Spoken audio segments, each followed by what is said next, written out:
Mais qu'est-ce que je fous encore ici? Salut les fugitifs et bienvenue sur la chaîne Quitter la France. Aujourd'hui, une vidéo où j'ai la patate du feu de Dieu. Pourquoi? Eh bien parce que je rentre de 10 jours de vacances qui m'ont fait le plus grand bien. Et ouais, donc je vais vous expliquer un petit peu. Je viens de me faire déposer par ma sœur et mon père chez moi. Alors c'est un peu un retour en demi-teinte parce que oui, j'ai la patate, oui, j'ai envie de continuer à faire des vidéos pour vous, oui, j'ai envie de continuer à faire des lives sur TikTok, des petites vidéos qui vous font marrer. J'ai aussi la patate pour mon taf, le taf qui me fait vivre et qui me permet de financer des travaux comme vous le savez. Mais retour en demi-teinte parce que, ben voilà, mon père et ma sœur m'ont déposé, après l'avion là, j'ai fait 1 heure de route pour rentrer de l'aéroport.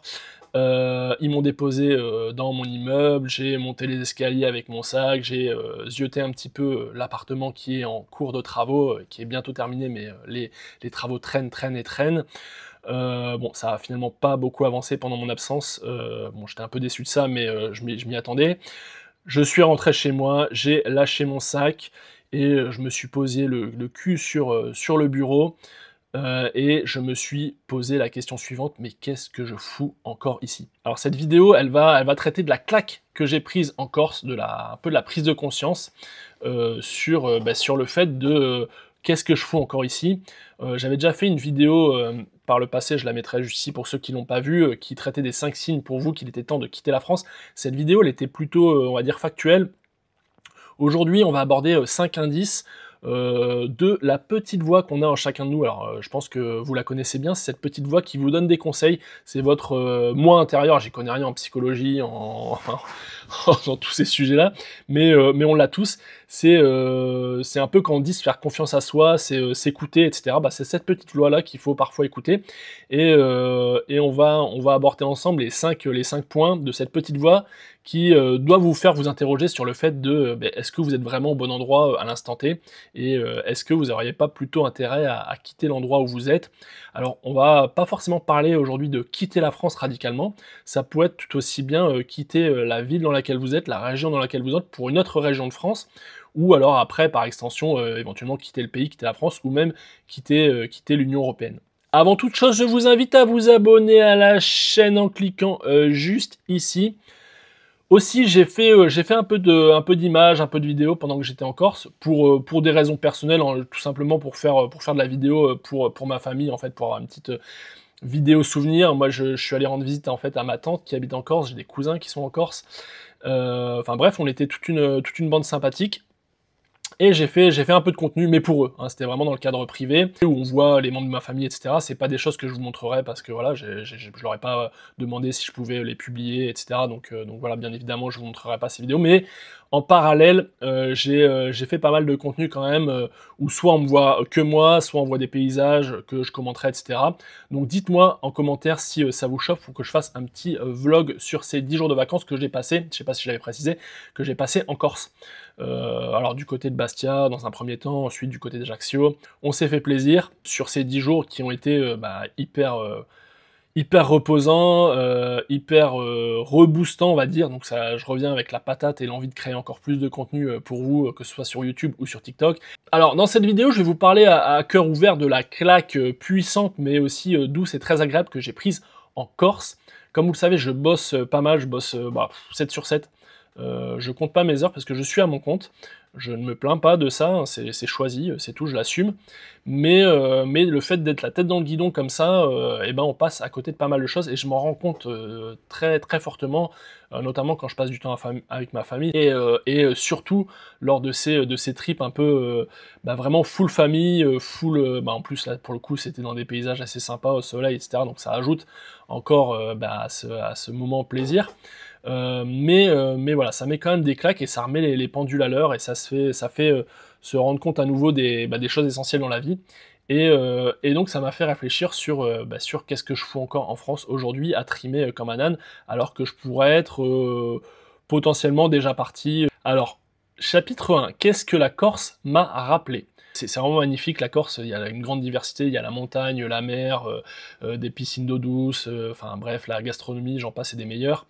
Et j'ai eu une sensation de, alors ça fait très cliché, mais mais de reconnecter aux choses simples, en fait, de repasser du temps avec la famille, j'ai fait des travaux chez ma tante pour, voilà, pour aménager son jardin et cetera, j'ai bossé avec mon père, enfin, on avait les mains dans la terre, enfin, c'est des conneries, on a fait des trucs, vraiment à la con, mais c'était, voilà, l'impression d'être, ouais, de nouveau au contact avec des choses essentielles et simples et même si c'est du boulot et ben, on finit notre journée déjà, cuit et on s'endort en 1 minute et au final, ce qu'on a fait en activité, c'était rien de fou, enfin, on a fait des choses un petit peu touristiques, mais on n'a rien fait d'extravagant, on va dire. C'était que des juxtapositions de choses très simples, aller à la plage en famille, faire un peu de travaux avec mon père, ma sœur, et cetera, avec la famille. C'était rencontrer mes petits cousins, petites cousines. Là, j'ai un petit cousin qui a même pas 1 an, qui va avoir 6 mois. Enfin bon, ils sont adorables. J'ai joué avec un autre petit cousin qui est son grand frère. J'ai vu mes autres petits cousins de mon autre cousine, ouais, bref, ouais, on avait pas mal de cousins. Bon, on a passé des moments cool à la plage, je suis allé les voir chez eux. Enfin, c'est des trucs bidons, hein, mais au final, bah, c'était vraiment génial. Je vous parle pas de la gastronomie forcément, charcuterie, après c'est bon, c'est pas forcément corse, mais bon, les pizzas, voilà, les couchers de soleil, les levées de soleil, parce qu'on se levait très tôt, pour aller faire des balades, parce qu'il y avait, le chien de ma tante, il y avait le chien de mon oncle qui était là aussi. Enfin bref, c'était un full package, avec lever très tôt, coucher pas forcément tard, mais des journées bien remplies. Bien souvent, voilà, la majorité du temps, on était en extérieur. Encore un truc qui fait assez plaisir, ne serait-ce que par le climat, en fait, contrairement à voilà, moi je vis dans le nord de la France. Bon, on a eu du très beau temps jusqu'à présent, mais voilà, c'est quelque chose qui change la donne aussi quand vous pouvez passer pas mal de temps en extérieur. Ça fatigue, mais c'est une fatigue qui est hyper saine et le soir vous endormez, comme un bébé. Donc en gros, sur ces 10 jours, je me suis, de nouveau senti moi-même, j'ai pu relâcher la pression. Dès le départ, en fait, j'étais assez tendu quand on a pris l'avion, je me suis embrouillé avec une vieille qui essayait de gratter des places pour dans les fils, pour machin, enfin j'ai failli m'embrouiller avec elle vénère, mais mon père m'a dit: «Ouais, calme-toi, ça sert à rien et de toute façon, il serait rien passé», mais je suis parti, j'étais méga tendu et au fil des jours, tout doucement, je me suis détendu, détendu, détendu, jusqu'à hier où j'y étais encore et là, grosse claque, je me dis: «Putain, mais c'est ça, en fait, la vie». Même encore ce matin, quand j'étais chez ma tante, on s'est levé très tôt, on s'est levé à quelle heure? C'était 4:45, 5 heures moins le quart et on est parti à quoi? 6 heures, 6 heures, 6 heures et quart et on avait eu le lever de soleil, en fait. Elle habite, devant la mer et bah, enfin, c'est des trucs tout cons, hein, mais ça met des claques et on se dit: «Bah, c'est ça, en fait, la vie, c'est juste ça, quoi». Ma sœur me disait: «Imagine, tu as ta chambre, tu as ta vue sur le soleil, tu te lèves le matin avant le lever du soleil, tu commences à lire et en même temps que tu lis ton bouquin, tu as le soleil qui se lève» et elle a raison, en fait. Enfin, c'est des choses qui coûtent un peu cher parce que oui, habiter devant la mer, ça coûte cher, mais c'est ces choses-là qui rendent heureux et voilà, et donc c'était vraiment, une prise de conscience, une sortie de la tête du guidon, qui m'ont fait du bien. Je me suis rendu compte donc du décalage en fait, entre, la vie qu'on mène et celle qu'on veut vraiment, celle qui est vraiment importante et essentielle pour nous. Je suis donc rentré ici dans mon quotidien, les mails, les travaux, le boulot, que j'ai accumulé en fait sur les 10 jours, comme je suis à mon compte, en fait, j'ai des commandes qui s'accumulent. Là, je vais devoir les traiter. Cet après-midi, je me suis dit: «Bah, je me pose, je fais une vidéo que je vais publier là dans quelques heures» parce que je veux continuer à publier une fois tous les 3 jours et donc là, il fallait que je publie cet après-midi. Donc je me suis dit: «Bah, allez, je vais faire un retour sur ces 10 jours en Corse». Mais voilà, je retourne dans le train-train, quand j'étais, en Corse, j'ai eu des appels pour les travaux, j'ai eu des appels de la banquière parce que j'ai fait une vente immobilière il y a pas longtemps et il fallait qu'on voit ce qu'on fait avec les sociétés et cetera. Enfin bref, j'ai quand même bien déconnecté, mais voilà, je me retrouve dans la tête dans le guidon après ces 10 jours et donc cette vie que je vis aujourd'hui, me correspond plus, en fait, correspond plus à mes valeurs profondes et donc est-ce que j'ai vraiment encore envie d'une vie où je bosse, 7 jours sur 7, où je construis, j'investis certes, mais finalement je profite jamais, vraiment de ce que je crée? Alors j'en profite, oui, allez, 15 jours dans l'année, mais est-ce que voilà, 50 semaines de taf pour 2 semaines vraiment de kiff, est-ce que ça vaut le coup? Donc est-ce que le but du jeu, c'est d'accumuler du pognon, de la valeur et cetera, toute une vie pour finalement ne jamais en profiter? C'est d'ailleurs ce dont je parle dans d'autres vidéos où on veut accumuler de la richesse, on veut accumuler du patrimoine pour être rentier et ne plus avoir à bosser, mais la question c'est, combien accumuler finalement? Parce que c'est pour accumuler, 50 millions d'euros, de toute façon, on sera peut-être sans doute même jamais capable de les accumuler, mais si on se dit: «Bah moi il faut que j'accumule 5 millions d'euros», mais qu'en fait avec 2 millions d'euros ou même 1 million d'euros ou même 500 000 €, on a déterminé que c'était suffisamment pour vivre de nos rentes avec cette somme-là, bah, il y a aucun intérêt à aller chercher des plus grosses sommes parce que on va perdre du temps de vie, on va trimer, on va se casser la santé pour atteindre ces sommes supérieures, alors qu'on pourra ne jamais les dépenser, par la suite et que ça ne nous servira à rien. Donc il faut trouver vraiment le juste milieu. Donc c'est très bien d'être actif et de constituer son patrimoine, mais en attendant, on passe à côté de beaucoup de choses importantes. Et je suis persuadé que parmi vous, en fait, vous êtes aussi très certainement beaucoup à bosser, bosser, bosser bah, pas par crainte de l'avenir, mais en se disant bah, de toute façon qu'on n'aura pas de retraite, ou qu'il faut quand même faire des investissements pour pouvoir éventuellement lever le pied au fur et à mesure jusqu'à la retraite, ou même prendre sa retraite plus tôt. Mais finalement, à force d'être vraiment orienté résultat, orienté patrimoine, orienté richesse, on peut sans s'en rendre compte, et j'en suis victime, et c'est d'ailleurs ce trip-là qui me le rappelle. En fait, j'avais fait la même chose l'année dernière, et en rentrant de ce trip-là, je m'étais dit « Mais non, il faut vraiment que je lève le pied », et j'ai eu du mal à le faire, je l'ai même pas fait d'ailleurs. Mais là, voilà, la piqûre de rappel me fait vraiment réfléchir, et comme ça coïncide avec 2025, l'année où je quitte la France, je prends vraiment cette claque où d'avoir la tête dans le guidon, de travailler vers cet objectif-là, on s'éloigne finalement de notre but initial qui était de mieux vivre, de passer du temps avec sa famille, de profiter de la vie, d'arrêter de se casser la santé.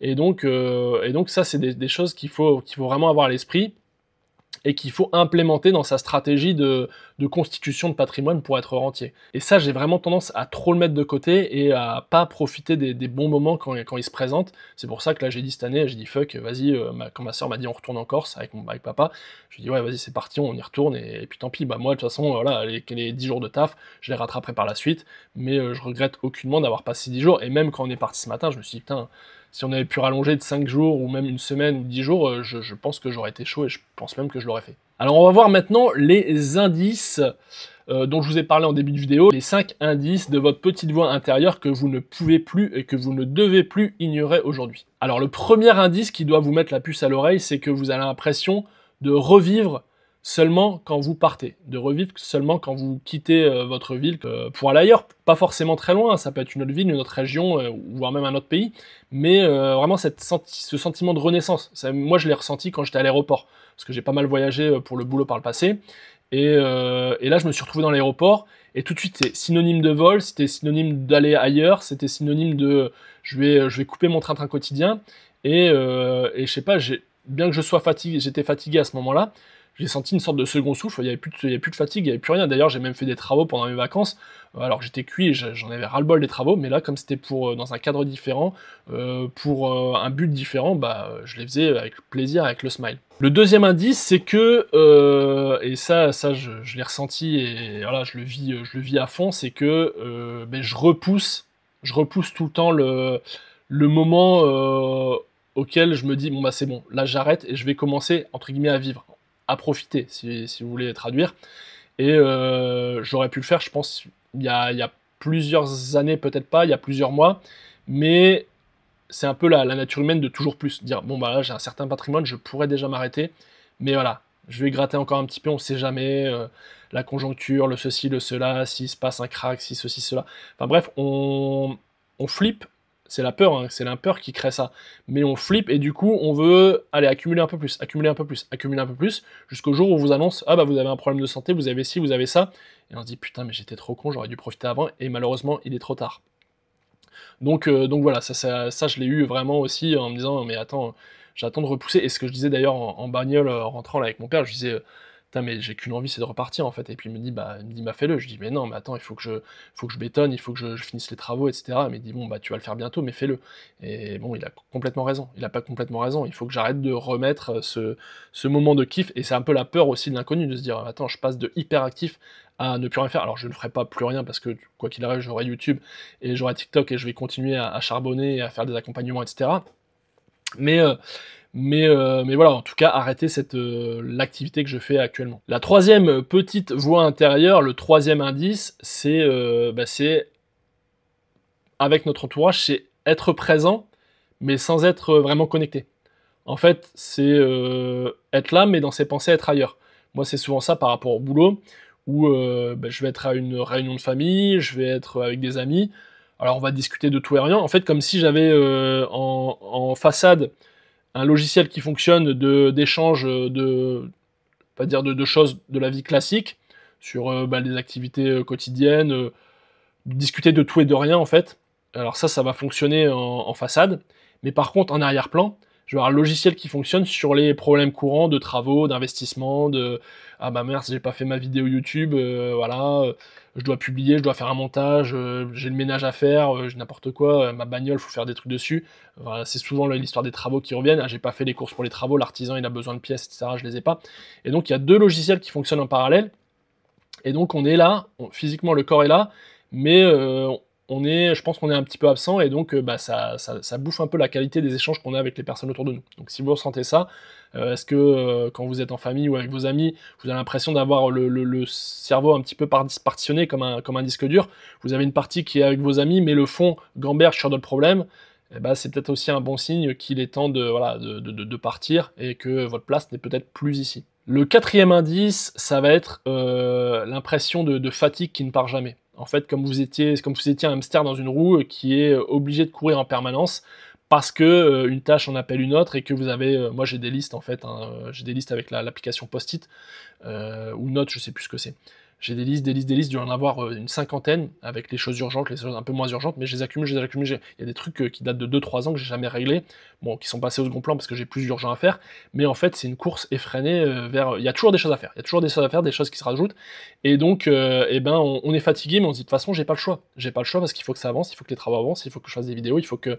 je suis sportif, bah voilà, mais j'ai mon rythme d'entraînement, je m'entraîne et je veux maintenir ce rythme, je veux maintenir ce niveau sportif, hein, même si attention amateur, hein. Mais et donc on accumule une fatigue, mais on est habitué à cette fatigue, et finalement c'est pas normal. Je m'en rends compte pour m'être reposé en Corse, bah voilà, j'ai fait des bonnes nuits, le matin j'étais frais, enfin c'était un état que j'avais pas connu depuis un moment, mais ça devrait être la normalité en fait. Quand on est fatigué, on se repose, alors que quand vous avez bah voilà, différentes activités, et bah ça s'enchaîne, donc on encaisse, parce que finalement le corps est très bien foutu, et donc ça fonctionne, mais c'est pas sain. Et le cinquième indice, c'est entre guillemets que tu as de moins en moins d'espoir, c'est un peu lié à l'indice précédent, dans le sens où bah, tu sens que le champ des possibles au fur et à mesure que tu avances a tendance à se réduire, et tu te rends compte que tu auras de moins en moins de chances de t'extirper de cette situation qui ne te convient pas. Et donc, si tu sens que ça commence à être de plus en plus chaud, c'est qu'il est grand temps pour toi de faire 3 pas de recul et d'analyser un peu la situation et de voir ce qu'il est encore possible de faire pour la changer. Alors tous ces petits indices de la voix intérieure, c'est rien de spectaculaire, hein, c'est rien de révolutionnaire, mais il faut les écouter parce que si tu cumules les 5, c'est qu'il est concrètement le moment pour toi de faire un move, de faire un premier pas vers ce changement de vie. Au 4e chapitre, on va voir que quitter la France, ce n'est pas fuir le pays, enfin la fuite telle qu'on la connaît, connotée de manière négative, c'est plutôt s'honorer soi finalement. Parce que moi je vois beaucoup en commentaire des gens qui disent ah tu fuis la France, tu t'abandonnes ton pays, c'est être lâche, etc. Et finalement quitter un endroit où tu t'épuises, t'as l'impression de mettre des coups d'épée dans l'eau tous les jours, c'est pas de la lâcheté, c'est tout l'inverse, c'est juste du courage de se dire bah ça ne me convient pas. Qu'est-ce que je peux faire? Quels efforts je vais devoir faire? Parce que ça représente des efforts considérables pour me donner une vie meilleure. Et puis, quoi qu'il arrive, hein, quoi qu'on vous dise, de toute façon, vous avez tout à fait le droit de changer, vous avez tout à fait le droit d'avoir envie d'une vie différente. On a le droit de se réinventer, on a le droit de changer d'idée aussi au fur et à mesure du temps. C'est d'ailleurs une preuve d'intelligence, on dit toujours que y a que les cons qui changent pas d'avis, et donc qui est légitime pour vous dire tu dois faire ci, tu dois faire ça. Et de la même manière, il faut pas non plus attendre que tout soit parfait pour s'écouter. Il faut pas attendre que toutes les planètes soient alignées pour faire un move, pour faire un premier pas, parce que bien souvent c'est des choses qui n'arriveront jamais, et c'est aussi un de mes défauts, c'est de me dire que tous les voyants soient au vert pour faire le move de quitter la France. Des fois il faut partir sans avoir forcément de plan. J'y réfléchissais encore ce matin en me disant mais finalement quel pays? Je me destine plutôt vers l'Asie du Sud-Est, mais je me rends compte qu'il y a d'autres pays qui peuvent être sympas. Donc quoi faire? Je pense que la seule solution c'est prendre un billet d'avion pour un des pays qui me botte, celui qui semble le plus à même de correspondre à mes besoins, d'aller voir sur place, est-ce que ça fonctionne, oui, non, et puis si c'est pas le cas, tant pis, je prends un billet d'avion et je pars ailleurs. Donc en fait, ce séjour m'a fait le plus grand bien dans le sens où j'ai passé du temps de qualité magique avec ma famille, mais il m'a surtout permis de remettre les choses un petit peu en perspective et de me questionner sur ce que je veux vraiment, ce qui est important pour moi, et sur le fait que voilà, le temps file, on n'a qu'une vie, et qu'il faut parfois précipiter les choses, même si tout n'est pas parfait. En espérant que ce petit passage fasse écho en vous, je vais vous poser la question suivante: est-ce que vous vous souvenez encore de ce que vous vouliez vraiment pour votre vie initialement? Si la réponse à cette question est non, et que vous sentez que vous avez un trop gros décalage en fait entre votre vie actuelle et celle dont vous rêviez initialement, on va voir ensemble quelques étapes, quelques premiers pas à faire pour vous réaligner sur vos idéaux. et peut-être faciliter cette transition vers peut-être une expatriation, vers un changement de ville, un changement de région. Alors on va rester sur quelque chose de très concret, des premiers pas que vous pourrez facilement faire chez vous, et c'est d'ailleurs moi ce que j'ai fait sur ma vie perso. Alors en premier, vous faire un petit audit de votre vie, essayer de jauger, voir qu'est-ce qui a fonctionné, qu'est-ce qui n'a pas fonctionné, qu'est-ce qui me nourrit, qu'est-ce qui m'apporte du positif, et qu'est-ce qui m'épuise par opposition.